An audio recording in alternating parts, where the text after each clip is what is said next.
Inside ಸುದ್ದಿಗೆ ಸ್ವಾಗತ. ನಾನು ಹರಿಪ್ರಸಾದ್. ಮೊದಲಿಗೆ ಇನ್ಸೈಡ್ ಸುದ್ದಿಯ ಹೈಲೈಟ್ಸ್ ಅನ್ನು ನಿಮಗೆ ತೋರಿಸ್ತೀನಿ. ಮೊದಲನೇ ಸುದ್ದಿ ಇರುವಂಥದ್ದು, ಇವತ್ತು ಸುದೀರ್ಘ ಕ್ಯಾಬಿನೆಟ್ ಸಭೆಯ ನಂತರ ಸರ್ಕಾರ ಒಂದು ತೀರ್ಮಾನವನ್ನು ಕೈಗೊಂಡಿದೆ. ಅದು ಲಾಕ್ಡೌನ್ ಪದವನ್ನು ಬಳಕೆ ಮಾಡ್ತೀನಿ, ಬಿಗಿ ಕ್ರಮ ಅನ್ನುವಂತಹ ಮಾದರಿಯನ್ನು ಅನುಸರಿಸಿದೆ. 14 ದಿವಸಗಳ ಈ ಬಿಗಿ ಕ್ರಮ ಎಷ್ಟರ ಮಟ್ಟಿಗೆ ರಾಜ್ಯಾದ್ಯಂತ ಕೊರೋನಾ ಸೋಂಕಿತರ ಸಂಖ್ಯೆಯನ್ನು ಕಡಿಮೆಗೊಳಿಸೋದಕ್ಕೆ ಸಾಧ್ಯ ಆಗುತ್ತೆ ಅನ್ನುವಂತಹ ಸುದ್ದಿಯನ್ನು ತೋರಿಸಿದ್ದೀನಿ. ಇನ್ನು ಎರಡನೇ ಸುದ್ದಿ ಇರುವಂಥದ್ದು, ಸಂಪುಟ ಸಭೆಯಲ್ಲಿ ಯಾವ ಸ್ವರೂಪದಲ್ಲಿ ಈ ಲಾಕ್ಡೌನ್ ಬಗ್ಗೆ ಚರ್ಚೆ ನಡೆದಿದೆ ಅನ್ನುವಂಥದ್ದು. ಲಾಕ್ಡೌನ್ ಜಾರಿಗೊಳಿಸೋದ್ರ ಬಗ್ಗೆ ಪಟ್ಟು ಹಿಡಿದುಕೊಳ್ತಿದ್ದಂತಹ ಸಚಿವರು ಮತ್ತು ತಜ್ಞರಿಂದಲೂ ಕೂಡ ಬಂದಿರುವಂತಹ ವಿವರಣೆ ಯಾವ ಸ್ವರೂಪದಲ್ಲಿತ್ತು ಅನ್ನುವಂತಹ ಸುದ್ದಿಯನ್ನು ನಿಮಗೆ ಇವತ್ತಿನ ಇನ್ಸೈಡ್ ಸುದ್ದಿಯಲ್ಲಿ ತೋರಿಸ್ತೀನಿ. ಮತ್ತು ಮೂರನೇ ಸುದ್ದಿ ಇರುವಂಥದ್ದು, ಸರ್ಕಾರದ ಬಿಗಿ ಕ್ರಮ ಜಾರಿ ಆಗ್ತಾ ಇದ್ದಂತೆಯೇ ಬೆಂಗಳೂರು ತೊರೆದು ಜನ ತಮ್ಮ ಊರುಗಳತ್ತ ಮುಖ ಮಾಡಿ ನಿಂತಿದ್ದಾರೆ. ಲಾಕ್ಡೌನ್ ಘೋಷಣೆ ಆಗ್ತಾ ಇದ್ದಂತೆ ಮದ್ಯದ ಅಂಗಡಿಗಳ ಮುಂದೆಯೂ ಕೂಡ ದೊಡ್ಡ ಸಾಲು ಬೆಳೆದು ನಿಂತಿತ್ತು. ಇನ್ನು ಈ ಬಿಗಿ ಕ್ರಮದ ಜಾರಿಗೆ ಮುಂಚಿತವಾಗಿ ಆರ್ಥಿಕ ಪ್ಯಾಕೇಜ್ ಘೋಷಣೆಗೆ ಪ್ರತಿಪಕ್ಷ ಪಟ್ಟು ಹಿಡಿದಿದೆ. ಎಲ್ಲ ಸುದ್ದಿಗಳನ್ನು ನಿಮಗೆ ವಿವರವಾಗಿ ತೋರಿಸ್ತಾ ಹೋಗ್ತೀನಿ. ಮೊದಲ ಸುದ್ದಿಯ ಕಡೆ ಗಮನ ಹರಿಸೋಣ. ಇವತ್ತು ರಾಜ್ಯದಲ್ಲಿ ಲಾಕ್ಡೌನ್ ಘೋಷಣೆ ಮಾಡುವಂತಹ ತೀರ್ಮಾನಕ್ಕೆ ಸರ್ಕಾರ ಬಂದಿದೆ. ನಾಳೆ ರಾತ್ರಿಯಿಂದ ಇದು ಘೋಷಣೆ ಆಗ್ತಾ ಇದೆ, ಜಾರಿ ಆಗ್ತಾ ಇದೆ. ಆದರೆ ಸರ್ಕಾರ ಎಲ್ಲೂ ಕೂಡ ಇದನ್ನು ಲಾಕ್ಡೌನ್ ಅಂತೇಳಿ ಕರಿತಾ ಇಲ್ಲ, ಬದಲಿಗೆ ಇದು ಬಿಗಿ ಕ್ರಮ ಅನ್ನುವಂತಹ ಒಂದು ಪದ ಬಳಕೆಯನ್ನು ಸರ್ಕಾರ ಮಾಡಿದೆ. ಆ ಸುದ್ದಿಯನ್ನು ತೋರಿಸಿ ನೋಡಿ.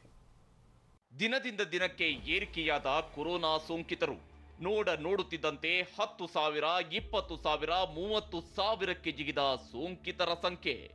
ಆಕ್ಸಿಜನ್ ಕೊರತೆ, ರೆಮ್ಡಿಸಿವಿರ್ ಕೊರತೆ, ಬೆಡ್ಗಳ ಕೊರತೆ, ಹೀಗೆ ಸಾಲು ಕೊರತೆಗಳ ನಡುವೆ ಕಡೆಗೂ ಸರ್ಕಾರ ಲಾಕ್ಡೌನ್ನ ಮೊರೆ ಹೋಗಿದೆ. ಆದರೆ ಸರ್ಕಾರ ಅಪ್ಪಿತಪ್ಪಿಯೂ ತಾವು ಲಾಕ್ಡೌನ್ ಮಾಡ್ತಿದ್ದೇವೆ ಎಂದು ಹೇಳ್ತಿಲ್ಲ, ಬದಲಿಗೆ ಬಿಗಿ ಕ್ರಮಗಳನ್ನ ಕೈಗೊಳ್ತೀವಿ ಎಂದು ಸಿಎಂ ಹೇಳಿದ್ದಾರೆ. ಈ ಕೋವಿಡ್ ತಡೆಯೋದಕ್ಕೆ ಬಿಗಿ ಕ್ರಮವನ್ನು ನಾಳೆ ರಾತ್ರಿಯಿಂದ 14 ದಿವಸ ಬಿಗಿ ಕ್ರಮ ಜಾರಿಯಲ್ಲಿರುತ್ತೆ. ಇದು ಇಡೀ ರಾಜ್ಯಕ್ಕೆ ಅನ್ವಯ ಆಗುತ್ತೆ, ಕೇವಲ ಬೆಂಗಳೂರಲ್ಲ, ಇಡೀ ರಾಜ್ಯಕ್ಕೆ. ಇಂದಿನ ಸುದೀರ್ಘ ಕ್ಯಾಬಿನೆಟ್ ಸಭೆಯ ನಂತರ ಸರ್ಕಾರ ಲಾಕ್ಡೌನ್ ನಿರ್ಧಾರಕ್ಕೆ ಬಂದಿದೆ. ಕರ್ನಾಟಕವನ್ನ ಅನ್ಯ ರಾಜ್ಯಗಳ ಜೊತೆ ಹೋಲಿಕೆ ಮಾಡಬೇಡಿ ಎಂದು 10 ದಿನಗಳ ಹಿಂದಷ್ಟೇ ಹೇಳಿದ್ದ ಸಿಎಂ ಯಡಿಯೂರಪ್ಪ ಇಂದು ಮಹಾರಾಷ್ಟ್ರಕ್ಕಿಂತಲೂ ಹೆಚ್ಚು ಸೋಂಕಿತರು ನಮ್ಮಲ್ಲಿ ಪತ್ತೆಯಾಗುತ್ತಿದ್ದಾರೆ ಎಂದು ಒಪ್ಪಿಕೊಂಡಿದ್ದಾರೆ. ಅಷ್ಟೇ ಅಲ್ಲದೆ ಇದೇ ಕಾರಣಕ್ಕೆ 14 ದಿನಗಳ ಬಿಗಿ ಕ್ರಮಗಳನ್ನು ಜಾರಿಗೊಳಿಸುತ್ತಿದ್ದು ಸಂಚಾರ ಸಂಪೂರ್ಣ ಸ್ಥಗಿತಗೊಳ್ಳಲಿದೆ ಎಂದರು. ಸಾರಿಗೆ ಇರೋದಿಲ್ಲ, ಬಂದಂದ್ಮೇಲೆ ಸಾರಿಗೆ ಬಸ್ಗಳೇ ಓಡಾಡಿ ಏನು ಮಾಡ್ತೀರಾ? ಜನನೇ ಓಡಾಡೋಗಿಲ್ಲ ಅಂದಮೇಲೆ ಸಾರಿಗೆ ಬಸ್ ಹೆಂಗೆ ಓಡಾಡುತ್ತೆ? ಒಂದು ರಾಜ್ಯದಿಂದ ಮತ್ತೊಂದು ರಾಜ್ಯಕ್ಕೆ ಗೂಡ್ಸನ್ನ ಸಾಗಾಣೆ ಮಾಡೋಕ್ಕೆ ಯಾವುದೇ ಅಡ್ಡಿ ಆತಂಕಗಳು ನಮ್ಮ ಸರ್ಕಾರದಿಂದ ಮಾಡೋಲ್ಲ. ಸಿಎಂ ಸುದ್ದಿಗೋಷ್ಠಿ ನಡೆಸುವ ವೇಳೆ ಕಾನೂನು ಮಂತ್ರಿ ಬಸವರಾಜ ಬೊಮ್ಮಾಯಿ ಸರ್ಕಾರದ ತೀರ್ಮಾನಗಳ ವಿಚಾರವನ್ನ ಬಿಎಸ್ವೈಗೆ ವಿವರಿಸುತ್ತಿದ್ದರು. ಸರ್ಕಾರ ಲಾಕ್ಡೌನ್ ಎಂಬ ಪದ ಬಳಕೆ ಮಾಡದೆ ಕೊರೋನಾ ಕರ್ಫ್ಯೂ, ಬಿಗಿ ಕ್ರಮ ಅನ್ನುವ ಮೂಲಕವೇ ಎಲ್ಲವನ್ನೂ ನಿರ್ಬಂಧಿಸುವುದಕ್ಕೆ ಮುಂದಾಗಿದೆ. ಹಾಗಿದ್ದರೂ ಅಗತ್ಯ ವಸ್ತುಗಳ ಖರೀದಿಗೆ ಬೆಳಗ್ಗೆ ಅವಕಾಶ ಮಾಡಿಕೊಡ್ತೀವಿ ಎಂದಿದ್ದಾರೆ. ಬೆಳಗ್ಗೆ 6 ಗಂಟೆಯಿಂದ 10 ಗಂಟೆವರೆಗೂ ಅವಕಾಶ ಇದೆ ಅಂತ ಹೇಳಿದ್ದು ನಿತ್ಯ ವಸ್ತುಗಳನ್ನು ಕೊಂಡ್ಕೊಳ್ಳೋಕ್ಕೆ ಜನಕ್ಕೆ ತೊಂದರೆ ಆಗಬಾರ್ದು ಅನ್ನೋ ಕಾರಣಕ್ಕೋಸ್ಕರ ಅದೊಂದು ರಿಲ್ಯಾಕ್ಸೇಷನ್ ಕೊಟ್ಟಿದ್ದೇವೆ. ಇನ್ಯಾವುದೇ ರೀತಿಯಲ್ಲಿ ರಿಲ್ಯಾಕ್ಸೇಷನ್ ಕೊಟ್ಟಿಲ್ಲ. ಈಗ ಬೇರೆ ಬೇರೆ ಸೆಕ್ಟರ್ಗಳಲ್ಲಿ ಅವ್ರು ಕೆಲಸ ಮಾಡೋಕ್ಕೂ ತೊಂದರೆ ಆಗಬಾರ್ದು ಅಂತ ಅದಕ್ಕೆ ಅವಕಾಶ ಕೊಟ್ಟಿದೆ. ಇಲ್ಲಿ ಸರ್ಕಾರ ಲಾಕ್ಡೌನ್ ಅಂತಾದ್ರೂ ಹೇಳಲಿ, ಬಿಗಿ ಕ್ರಮ ಅಂತಾದ್ರೂ ಹೇಳಲಿ, ಅಂತಿಮವಾಗಿ ಎಲ್ಲವನ್ನೂ ಬಂದ್ ಮಾಡುವ ತೀರ್ಮಾನಕ್ಕಂತೂ ಬಂದಿದೆ. ಈ ಮೂಲಕ ಲಾಕ್ಡೌನ್ ಪದ ಬಳಸದೆ ದುಡಿಯುವ ವರ್ಗದವರಿಗೆ ವಿಶೇಷ ಪ್ಯಾಕೇಜ್ ಘೋಷಣೆ ಮಾಡಬೇಕಾದ ಅನಿವಾರ್ಯತೆಯಿಂದ ತಪ್ಪಿಸಿಕೊಳ್ಳುವ ಪ್ರಯತ್ನ ಸರ್ಕಾರ ಮಾಡಿರುವುದಂತೂ ಸುಳ್ಳಲ್ಲ. ಶಿವರಾಜ್ ಕುಮಾರ್ ಜೊತೆ ಪ್ರಮೋದ್, TV9 ಬೆಂಗಳೂರು. ಇನ್ನು ಸರ್ಕಾರ ಈ ಬಿಗಿ ಕ್ರಮದ ತೀರ್ಮಾನಕ್ಕೆ ಬರುವ ಹಾದಿಯಲ್ಲಿ ಏನೆಲ್ಲ ಮಾಡಿದೆ ಅನ್ನೋಂಥದ್ದು ಬಹಳ ಮುಖ್ಯವಾಗಿದ್ದು. ಯಾಕೆಂದರೆ ಸರ್ಕಾರ ಆರಂಭದಲ್ಲಿ ಕೂಡ ಕೊರೋನಾ ಸೋಂಕಿತರ ಸಂಖ್ಯೆ ಜಾಸ್ತಿ ಆಗೋದಕ್ಕೆ ಶುರುವಾದಾಗಲೇ ಕೂಡ ರಾಜ್ಯ ಸರ್ಕಾರ ಒಂದು ಮಾತನ್ನು ಹೇಳ್ತಾ ಇತ್ತು. ನಾವೆಲ್ಲರೂ ಕೂಡ ನೋಡ್ತಾ ಇದ್ವಿ, ನಾವು ಲಾಕ್ಡೌನ್ ಮಾಡೋದಿಲ್ಲ, ಅದರ ಬದಲಿಗೆ ಬೇರೆ ಮಾರ್ಗವನ್ನು ಹುಡುಕ್ತಾ ಇದ್ದೀವಿ ಅಂದ್ಕೊಂಡು. ಈಗ ಎಲ್ಲವನ್ನ ನೋಡ್ತಾ ಹೋದರೆ ಬೇರೆ ಮಾರ್ಗ ಅಂತ ಹೇಳುವಂಥದ್ದು ಸರ್ಕಾರ ಹುಡುಕಿರೋದು ಬೇರೇನೂ ಅಲ್ಲ, ಒಂದು ಬೇರೆ ಪದವನ್ನಷ್ಟೇ.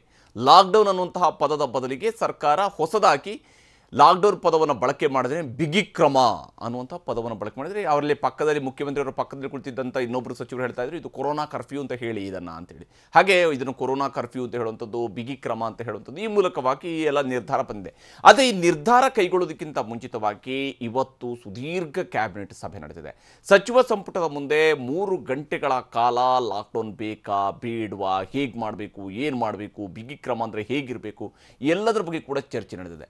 ಇದರ ಅನಿವಾರ್ಯತೆಯನ್ನು, ಬಿಗಿ ಕ್ರಮದ ಅನಿವಾರ್ಯತೆಯನ್ನು ಇವತ್ತು ಸಂಪುಟದ ಸಭೆಗೆ ಆರೋಗ್ಯ ಸಚಿವರು ವಿವರಣೆಯನ್ನು ನೀಡ್ತಾ ಹೋದರು. ಅಷ್ಟೇ ಅಲ್ಲ, ಕೋವಿಡ್ ಸಲಹಾ ಸಮಿತಿ ಇದೆಯಲ್ಲ ಸರ್ಕಾರದ್ದು, ಆ ಸಲಹಾ ಸಮಿತಿಯ ತಜ್ಞರು ಕೂಡ ಇವತ್ತು ಕ್ಯಾಬಿನೆಟ್ ಸಭೆಗೆ ಬಂದು ಅವರು ಕೂಡ ಬ್ರೀಫ್ ಮಾಡಿದರು. ಹೀಗೆ ಸ್ಥಿತಿ ಇದೆ, ಪರಿಸ್ಥಿತಿ ಬಹಳ ಹದಗೆಡ್ತಾ ಇದೆ, ಇಂಥ ಸಂದರ್ಭದಲ್ಲಿ ನಾವು ಬಿಗಿ ಕ್ರಮವನ್ನು ಕೈಗೊಳ್ಳಲೇಬೇಕು ಅನ್ನೋದನ್ನು ಹೇಳಿದರು. ಇದೆಲ್ಲದರ ಒಟ್ಟು ಸ್ವರೂಪನೇ 14 ದಿವಸಗಳ ಈ ಬಿಗಿ ಕ್ರಮ. ಅದರ ಸುದ್ದಿಯನ್ನು ತೋರಿಸ್ತೀನಿ ನೋಡಿ.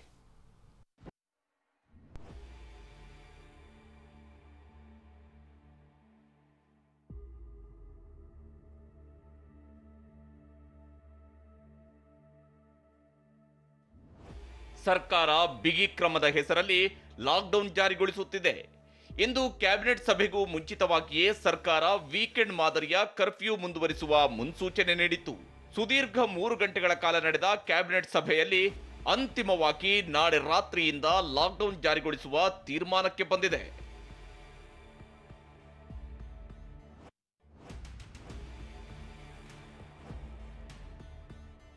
ಸಂಪುಟ ಸಭೆಯ ಆರಂಭದಲ್ಲೇ ಲಾಕ್ಡೌನ್ಗೆ ಡಾಕ್ಟರ್ ಸುಧಾಕರ್ ಪಟ್ಟು. ಇಂದು ಸಂಪುಟ ಸಭೆ ಆರಂಭಕ್ಕೂ ಮೊದಲೇ ಆರೋಗ್ಯ ಸಚಿವ ಡಾಕ್ಟರ್ ಕೆ ಸುಧಾಕರ್ ಬೆಳಗ್ಗೆಯೇ ಗೃಹ ಸಚಿವ ಬಸವರಾಜ ಬೊಮ್ಮಾಯಿ ನಿವಾಸಕ್ಕೆ ತೆರಳಿ ಅಲ್ಲಿಂದ ಸಿಎಂ ನಿವಾಸಕ್ಕೆ ಹೋಗಿದ್ದರು. ಲಾಕ್ಡೌನ್ನ ಅನಿವಾರ್ಯತೆ ಬಗ್ಗೆ ಮನವರಿಕೆ ಮಾಡಿಕೊಡುವ ಪ್ರಯತ್ನ ಮಾಡಿದ್ದರು. ಅಲ್ಲದೆ ಸಂಪುಟ ಸಭೆ ಆರಂಭವಾಗುತ್ತಿದ್ದಂತೆ ಆರೋಗ್ಯ ಇಲಾಖೆಯ ಅಭಿಪ್ರಾಯ ತಿಳಿಸಿದ ಸಚಿವ ಸುಧಾಕರ್ ರಾಜ್ಯದಲ್ಲಿ ಆಸ್ಪತ್ರೆಗಳ ಮೇಲಿರುವ ಒತ್ತಡ ವಿವರಿಸಿದರು. ಬೆಡ್ ಕೊರತೆ, ರೆಮ್ಡಿಸಿವಿರ್ ಹಾಗೂ ಆಕ್ಸಿಜನ್ ಪೂರೈಕೆಗೆ ಎದುರಾಗಿರುವ ಸವಾಲು ನಿಭಾಯಿಸಲು ಲಾಕ್ಡೌನ್ನ ಅವಶ್ಯಕತೆಯನ್ನ ಮನವರಿಕೆ ಮಾಡಿಕೊಟ್ರು. ಅಲ್ಲದೆ ಬಿಬಿಎಂಪಿ ವ್ಯಾಪ್ತಿಯಲ್ಲಿರುವ ಸಮಸ್ಯೆಯನ್ನ ಕ್ಯಾಬಿನೆಟ್ ಗಮನಕ್ಕೆ ಬಿಬಿಎಂಪಿಯ ಮುಖ್ಯ ಆಯುಕ್ತ ಗೌರವ್ ಗುಪ್ತಾ ತಂದ್ರು.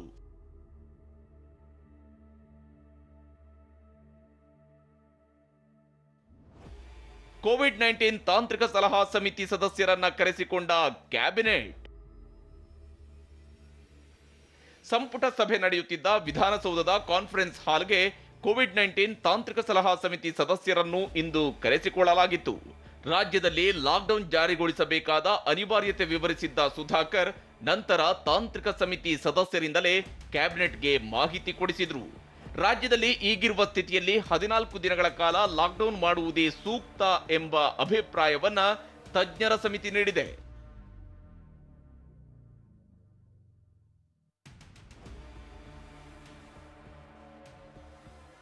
ಅಲ್ಲಿವರೆಗೂ ಈಗಲೇ ಲಾಕ್ಡೌನ್ ಬೇಡ, ಮುಂದಿನ ವಾರಾಂತ್ಯದ ಕರ್ಫ್ಯೂ ನಂತರ ಬಿಗಿ ಕ್ರಮ ಜಾರಿಗೊಳಿಸೋಣ ಎಂಬ ನಿಲುವು ಹೊಂದಿದ್ದ ಸರ್ಕಾರ ತಜ್ಞರ ಮಾತು ಆಲಿಸಿದ ಮೇಲೆ ನಿರ್ಧಾರ ಬದಲಿಸಿದೆ. ಲಾಕ್ಡೌನ್ ಅಂತ ನೇರವಾಗಿ ಹೇಳದಿದ್ದರೂ ಬಿಗಿ ಕ್ರಮ ಜಾರಿಗೊಳಿಸಲು ಮುಂದಾಗಿದೆ.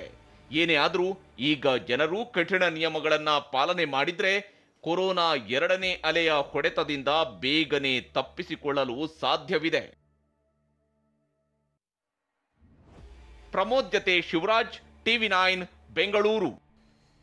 ಸರ್ಕಾರ ನಾಳೆ ರಾತ್ರಿಯಿಂದ ಬಿಗಿ ಕ್ರಮವನ್ನು ಜಾರಿಗೊಳಿಸುವಂತಹ ತೀರ್ಮಾನಕ್ಕೆ ಬಂದಿದೆ. ಇದಕ್ಕೆ ಮುಖ್ಯವಾದಂತಹ ಕಾರಣ ಇಷ್ಟೇ, ಬೆಂಗಳೂರಿನಲ್ಲಿ ಏರಿಕೆ ಆಗಿರುವಂತಹ ಸೋಂಕಿತರ ಸಂಖ್ಯೆ ಮತ್ತು ರಾಜ್ಯದಲ್ಲಿ ಏರಿಕೆ ಆಗ್ತಾ ಇರುವಂತಹ ಸೋಂಕಿತರ ಸಂಖ್ಯೆ 20,000 30,000 ಈ ಗಡಿಗಳು ದಾಟಿದ ನಂತರವೂ ಕೂಡ ಬಿಗಿ ಕ್ರಮವನ್ನು ಕೈಗೊಳ್ಳದೇ ಹೋದರೆ ರಾಜ್ಯದಲ್ಲಿ ಈಗಾಗಲೇ ಎದುರಾಗಿರುವಂಥ, ಸರ್ಕಾರ ಎಷ್ಟೇ ಹೇಳ್ತಾ ಇರ್ಬೋದು ಆಕ್ಸಿಜನ್ಗೆ ಕೊರತೆ ಇಲ್ಲ, ರೆಮ್ಡಿಸಿವಿರ್ಗೆ ಕೊರತೆ ಇಲ್ಲ, ಬೆಡ್ಗಳಿಗೆ ಕೊರತೆ ಇಲ್ಲ, ನಾವೆಲ್ಲ ವ್ಯವಸ್ಥೆ ಮಾಡಿಸ್ತಾ ಇದ್ದೀವಿ, ಆಸ್ಪತ್ರೆಗೆ ಬರ್ತಾ ಇತ್ತಂಥವ್ರು ಈಗ ಇನ್ನೊಂದು ಹೊಸ ವಿಚಾರವನ್ನು ಸರ್ಕಾರ ಹೇಳ್ತಾ ಇದೆ. ಯಾರು ಅಸಿಂಪ್ಟಮ್ಯಾಟಿಕ್ ಇದ್ದವರೆ ಅವರೇ ಹೆಚ್ಚಿನ ಸಂಖ್ಯೆಯಲ್ಲಿ ಆಸ್ಪತ್ರೆಗೆ ಬಂದು ಅಡ್ಮಿಟ್ ಆಗ್ತಾ ಇದ್ದಾರೆ, ಹೀಗಾಗಿ ಬೆಡ್ಗಳ ಕೊರತೆ ಸೃಷ್ಟಿಯಾಗ್ತಿದೆ. ಈ ರೀತಿಯಂಥ ಮಾತುಗಳನ್ನೆಲ್ಲ ಸರ್ಕಾರ ಹೇಳ್ತಾ ಇರ್ಬೋದು. ಆದರೆ ವೈದ್ಯರೇ ಹೇಳುವ ಪ್ರಕಾರ 50ಕ್ಕಿಂತ ಹೆಚ್ಚು ಮಂದಿ ಆಸ್ಪತ್ರೆಗೆ ದಾಖಲಾಗ್ತಾರೆ ಅಂದರೆ ಕಳೆದ ಬಾರಿ ಮೊದಲ ವೇವ್ನ ಸಮಯದಲ್ಲಿ 41% ಮಂದಿಗೆ ಮಾತ್ರ ಆಕ್ಸಿಜನ್ ಅವಶ್ಯಕತೆ ಬೀಳ್ತಾ ಇತ್ತು. ಈ ಬಾರಿ 55ರಿಂದ 60% ಮಂದಿಗೆ ಆಸ್ಪತ್ರೆಗೆ ದಾಖಲಾಗುವಂಥವ್ರಿಗೆ ಆಕ್ಸಿಜನ್ ಅವಶ್ಯಕತೆ ಇದೆ. ಹೀಗಾಗಿ ಬಿಗಿ ಕ್ರಮ ಜಾರಿ ಆಗ್ತಾ ಇದೆ. ಆದರೆ ಈ ಬಿಗಿ ಕ್ರಮ ಜಾರಿ ಆಗ್ತಾ ಇದ್ದಂತೆಯೇ ಇದರ ವಿಚಾರದಲ್ಲಿ ಒಂದಿಷ್ಟು ವಿರೋಧ, ಜನ ಒಂದಿಷ್ಟು ಮುಗಿಬಿದ್ದಿರುವಂತಹದ್ದು, ಮತ್ತೊಂದು ಕಡೆಯಲ್ಲಿ ಪ್ರತಿಪಕ್ಷದ ಆಗ್ರಹ ಇವೆಲ್ಲವೂ ಕೂಡ ಬಹುಮುಖ್ಯವಾಗಿ ಕಂಡು ಬರ್ತಾ ಇರುವಂಥದ್ದು. ಆ ಸುದ್ದಿಯನ್ನು ತೋರಿಸಿ ನೋಡಿ.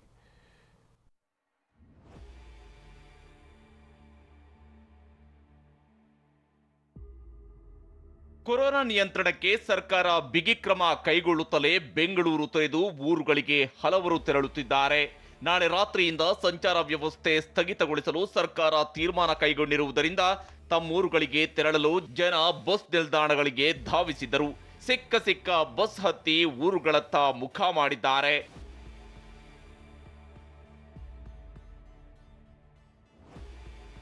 ಅಗತ್ಯ ವಸ್ತುಗಳ ಖರೀದಿಗೆ ಅವಕಾಶ ಮಾಡಿಕೊಡ್ತೀವಿ ಎಂದು ಸರ್ಕಾರ ಹೇಳಿದ್ರು. ಇಂದು ಅಗತ್ಯ ವಸ್ತುಗಳ ಖರೀದಿಗಾಗಿ ಜನ ಮುಗಿಬಿದ್ದಿದ್ದರು. ಸಂಜೆಯ ವೇಳೆ ಬೆಂಗಳೂರು ಸೇರಿದಂತೆ ರಾಜ್ಯದ ವಿವಿಧೆಡೆ ಅಗತ್ಯ ವಸ್ತುಗಳ ಖರೀದಿಗಾಗಿ ಜನರು ದೊಡ್ಡ ಕ್ಯೂನಲ್ಲಿ ನಿಂತಿದ್ದರು.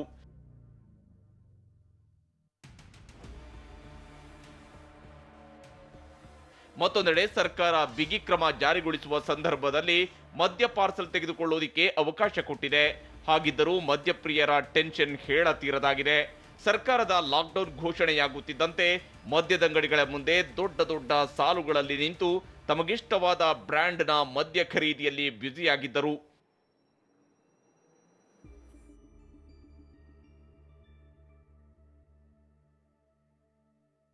ಇನ್ನು ಸರ್ಕಾರ ಲಾಕ್ಡೌನ್ ಪದ ಬಳಕೆ ಮಾಡದೆ ಬಿಗಿ ಕ್ರಮಕ್ಕೆ ಮುಂದಾಗಿದ್ದರೂ ಬಡವರಿಗೆ ವಿಶೇಷ ಪ್ಯಾಕೇಜ್ ಘೋಷಣೆ ಮಾಡಬೇಕೆಂದು ಕೆಪಿಸಿಸಿ ಅಧ್ಯಕ್ಷ ಡಿಕೆ ಶಿವಕುಮಾರ್ ಒತ್ತಾಯಿಸಿದ್ದಾರೆ.